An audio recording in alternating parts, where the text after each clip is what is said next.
Fold 5 isn't perfect. Yes, I know it's hard to hear that, but it is a very good phone. However, there are some things that I wish we would have had in the phone that I hope that we see in the Z Fold 6 next year. And we talked about these things in the past. The biggest thing for me when it comes to this phone, it's $1,799. This is the fifth generation of the phone. There haven't been a whole lot of big changes in the last 2 years, other than, well, they added the stylus, the S Pen with the Z Fold 3, which was great. That was a huge upgrade. Glad we got that. That's what I felt was missing. But now, I think for this $1,800 phone, we need a couple extra things. And in the same vein as the S Pen, I think that what we need, one of the four things that I want to talk about in this video, they need to make it where the S Pen works with the front screen.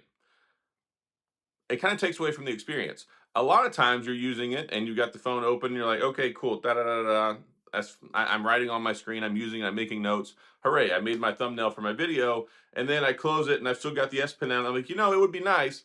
A lot of folks complain about how skinny, how small the screen is. I get it. It's not ideal for everybody. It's not as wide and as nice as it is with the Pixel Fold, but the smaller the instrument, the larger the landscape. So instead of sitting there pecking at the phone with your finger, if you could use this nice Slimline S Pen and go ahead and continue your experience on the front screen, it just makes a lot more sense. So I really think that not having S Pen support on the front screen takes away from the experience. I think it could make it better. And I think then probably people would be a little bit more accepting of the way that Samsung has designed this front screen. So that's one of the things. The next thing revolves around the S Pen. It should go inside the phone.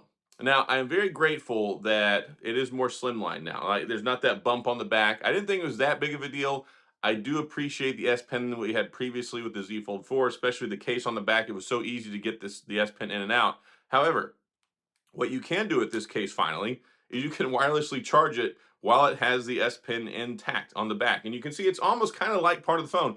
Samsung, with this case and design, has acknowledged that yes, we don't need an S Pen hanging off the back of our phone, but it's not inside the phone yet.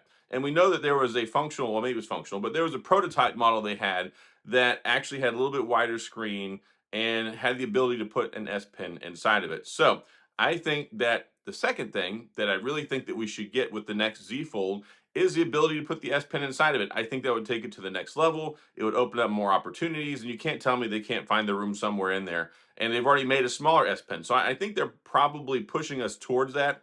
See how this one, how the market reacts to it this year versus the larger S Pen we had previously. Some of these changes. This is a welcome change. This is not, though. Like, I really don't like this whole latch setup back here. It's kind of annoying. So it would be much more convenient if we could just pop the S Pen right out of it, put it back in the phone. So the third thing also revolves around the S Pen. So when you look at the S23 Ultra, you get the air gestures, you get the camera functionality, the extra support. You can wave around your S Pen magic wand and you can do things and navigate. You can hold down the button and it pulls up the camera on your phone. You can double press it. It flips the camera around to the other side. You can press the button. It'll take a picture, start recording a video. That's more important than on this phone than I think it is on the S23 Ultra, especially the camera functionality, because why? Ta-da! You can set it up. You can use it in flex mode. I mean, I know it's not showing flex mode. I'm on the desktop. I'm on the home screen, but desktop. I'm sorry. I've been using computers for like 30 years. So yeah, it shows the home screen. I don't have flex mode up right there, but you could prop it up and use it and be functional. That would make so much more sense. A lot of times, if you're going to do that with the S23 Ultra, you got to put it in a tripod. You got to step away. If you just prop this up on a table or use it like this, I mean, yeah, there's a lot of ways that I think that it makes more sense to have, even if they put in the camera functionality and they don't include the air gestures, I think that would be a step in the right direction, although they should really add both of them. And of course, you can get the S Pen Pro. And as far as I know, it still works with this, but it's still the older, bigger, bulkier, no place to put it in this case S Pen. So maybe I'll get one. I've never tried one with the Fold. Maybe that would be kind of cool. I don't know. So yeah, three of the four things that I think that we need with the Z Fold 6 that I wish were in the Z Fold 5, all S Pen related. And I think a lot of people agree with this because I've had a lot of folks I've talked to who feel the same way. And then the last thing that I think that we need when it comes to the next Z Fold is we need more improved cameras. Now, let me change that. Not more improved cameras, new cameras. We need the better ones. We need the ones that are effectively, I think, in the S23 Ultra. Even if it's a year behind. even if it's the S23 Ultra cameras and then they put the new ones in the S24 Ultra, like it doesn't have to be the exact same. I know that they're really going for trying to make sure the Ultra series phone has the most Ultra cameras. Makes sense. But when you're paying $1,800 for a phone, I fully expect that it should have the best. It should have the best of everything. Like, I don't go down to a car dealership and let's say go look at a Mercedes so that I can get cloth interior seats, no GPS and navigation, right? You want the best. You want the best of the best. And if you're paying almost $2,000 for a phone, I don't think that you should have to compromise on those things. Yes, it takes perfectly good pictures. They're doing a lot with the software optimization. They're doing a lot with the AI and computational photography. I think that the Z Fold 5 takes good pictures.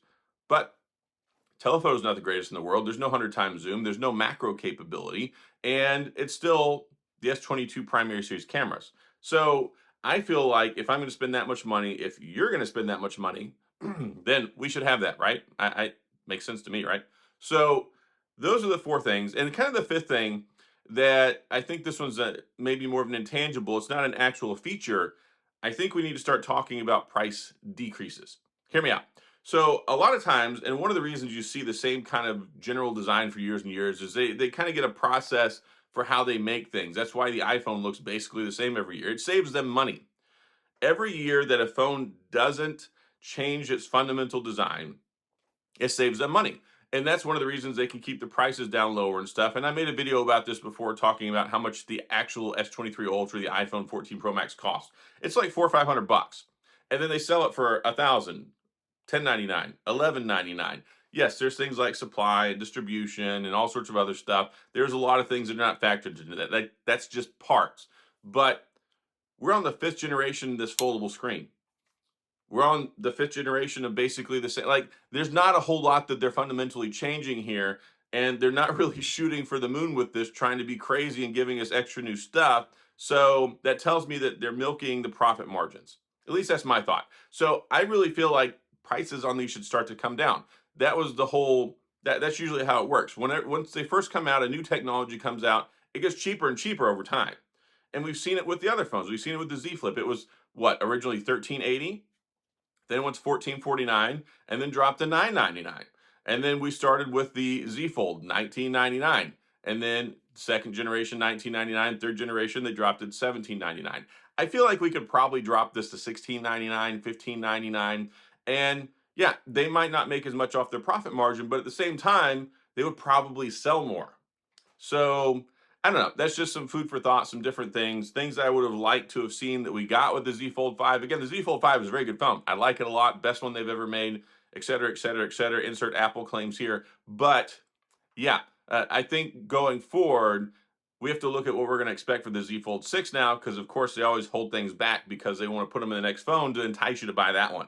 So we'll see what happens, but those are just kind of my thoughts. Let's call it the five things that I think are missing from the Z Fold 5 that I wish it had. So that's all I've got. If you have any questions or comments, your own thoughts or concerns, things you would like to see. Like, what would you like to see in the Z Fold 6 that didn't show up in the Z Fold 5 that you think they could do better or is missing? Let's talk about it. So again, that's all I got. As always, if you enjoyed the video, please hit the like and the subscribe button and the little notification bell if you want updates when new videos come out. And as always, thanks for being here. I appreciate you watching, and I'll see you guys next time.